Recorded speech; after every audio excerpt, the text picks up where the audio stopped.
biggest longest run? Was it like a rock star workout? Like, you're still gonna do the race, you're still gonna get through it. Like, why do you share that stuff? Like, do you find that it like resonates with fans, or like, I love it, but like, I'm curious, like, what motivates that?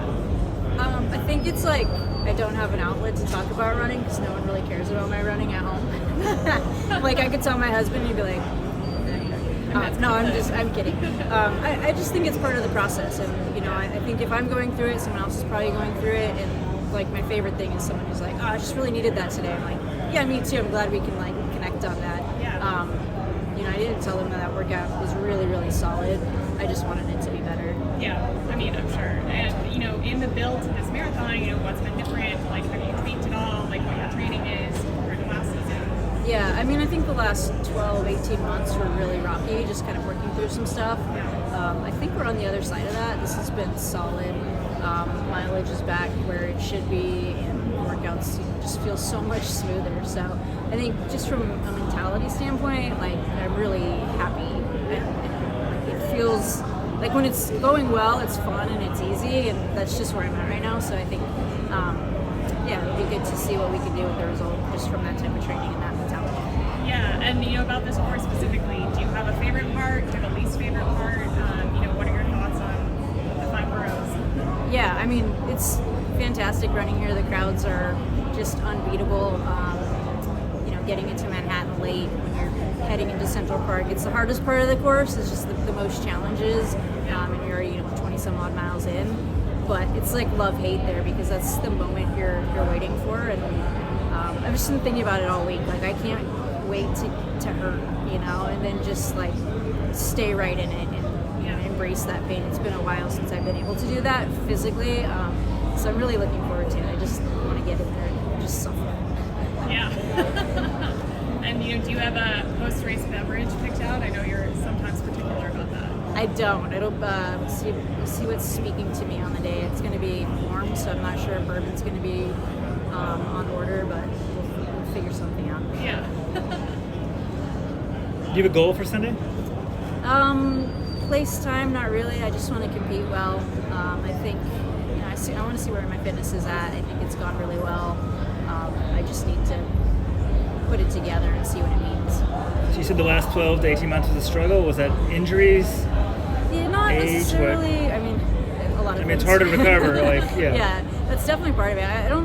It's hard to call it an injury, but it was just like inefficiency and mobility, like in the hips and the turnover. And so, like, same effort, I'd go out and feel like I'm pushing to run 5:44s, 5:45s, and like I've been able to like put myself in a better posture and move with my hips like in the right place and my legs underneath me. Same effort now, it's 5:25, 5:30. So it's like just a posture thing that I've been trying to work through, and I think we're on the other side of it. So everything feels really smooth. How do you fix that? Strength work, PT, a lot of massage. And that's probably the age factoring in, right? Like, you can get away with stuff that when you're younger like that, and now it's just becomes more work. Yeah, do the carbon-plated shoes affect that at all? Because I find that, different models, they do sort of change your gait a little bit, especially those, the super shoes out there now. Yeah, that's a good question. I wouldn't be totally surprised if there's some part of that. I don't use them too often in training. I try to stay with just a traditional flat, and then I use them every now and then. So I don't know how much that impacts it, but it's something different, and try to figure out, problem solve. Well, this is the thing that's new, so maybe that's part of it. Yeah, and what's the rationale there? I know there's different theories about whether you do all your training in those shoes versus just the racing, but like, where do you fall on that, and why did you decide to just save them for the big races and not put them out every time you have a time to work out? Yeah, I don't. There's so many different theories, and I probably have the wrong one, but for me, it's just like I know what my training meant in the past when I would do work in just traditional flats, and there's a little bit of comparative, like, hey, this is what I did and this is what it meant, and so this is what I'm doing now, this is how fit I am, and that all goes away when you throw in that new technology.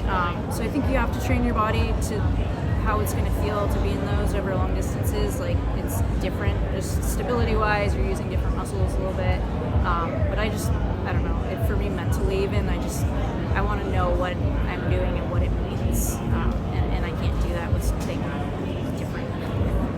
How much of a difference do you think the shoes make? I think a pretty big difference. You know, I mean, I couldn't put a number on it. I think we're seeing it in results, but maybe everyone's just gotten better. All of a sudden, we're seeing a lot of 215s, 216s. It's impressive. Can we jump in and ask you a couple questions from New York Road Runners right here over here at this camera? Yeah. Awesome. You can look straight into the